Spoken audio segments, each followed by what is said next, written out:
Alright everyone, we're going to go ahead and get started with the live stream. So, just want to thank everyone for tuning in right now. This video will be up later for you to go back and watch, as it will go over the severe weather potential for the next couple days, and I'll walk you through all that in just a second. First, let's switch screens here.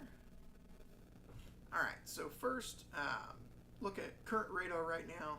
See, we just have a new severe thunderstorm warning for the Princeton area, kind of Gibson County, Indiana. The storm that was just north and east of Olney is now moved out of the area. Has a little bit stronger, gained a little bit of strength as it moved to the southeast. You see 60-mile-an-hour wind gusts and quarter-sized hail in that severe thunderstorm warning.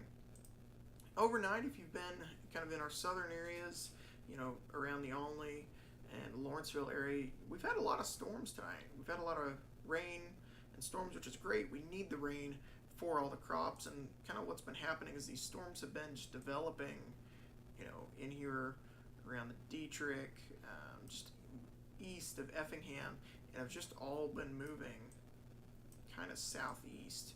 So that's where we've had several severe thunderstorm warnings tonight.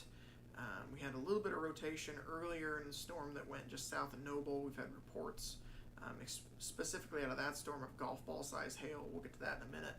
But so yeah, today's been a big weather day between the wind event that we've had, especially in our northern areas. I know I've seen several reports out of the Charleston area of damaging winds in excess of 80 miles an hour. So let's take a look at that real quick.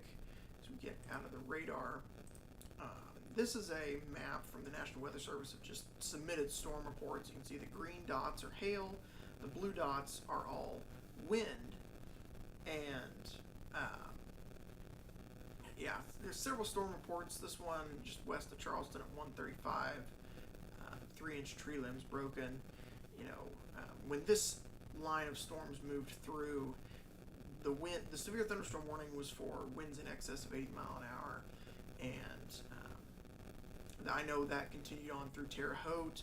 There were several power outages, a lot of power outages in Terre Haute. I know there was a lot of power outages that I've seen in the Coles County area, and I'm sure just to the east of that as well. Around here, in the southern half of our kind of viewing area, we did have some hail, you know, 1-inch hail report south of Noble, another 1-inch and 75/100ths report. There were some reports I did see, I believe it was somewhere close, of some pretty big hail, golf ball to ping pong hail. So there's that. Be aware of, and what happened today. So a lot of wind and hail in the area today.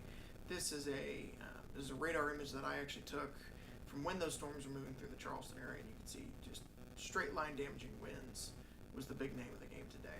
So what can we expect for the day, you know, next couple days as we move on? For the severe weather threat for tomorrow, for Friday, the entire area is under a slight risk again.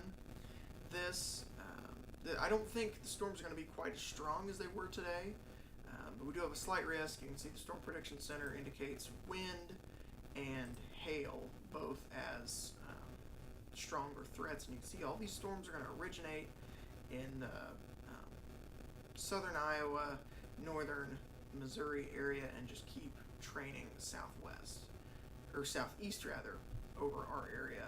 And for the day 3 outlook for Saturday, see the area once again is in a slight risk. So let's look at future radar here real quick. We're going to pick this up at midnight tonight, and we'll just kind of go over what we could see. So by midnight tonight, some of those storms are out of the area. This particular model wants to put some rain, tried to redevelop some storms in around the 10, 11 o'clock time frame. If there is some instability in the air, there is the chance that some storms could redevelop. I think the rain that we've got today has really reduced that, though. So moving on, as we go into the future here, you can see the overnight hours. This is 5 a.m. tomorrow morning. Could see some rain start to build in through the area, but that should fizzle out as it moves east.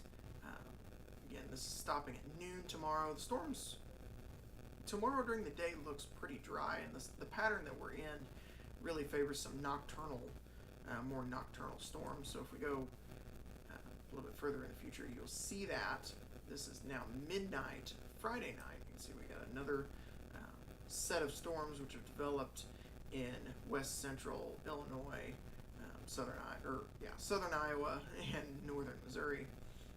Those storms will push this way into the morning hours on Saturday morning. Again, that's 5 a.m. Saturday. The storms are just east of the area before more storms build in as we go later in the day, Saturday night. This is stopping at 8 p.m. Saturday night. You see more storms, a little more numerous in the area on Saturday. So any storms that do get going will have plenty of instability. See, this is a map for around midnight Friday night, and there will be plenty of instability in the air. If you can read that top number in that little gray box, it's just over 4,000, around 4,500 joules per kilogram. So that's plenty of energy for these storms to work with. If they can get going, the storms will pack a punch. So just stay weather aware the next couple days. And once again, tomorrow, slight risk of severe weather, same thing on Saturday. And if any updates change that, I will post as often as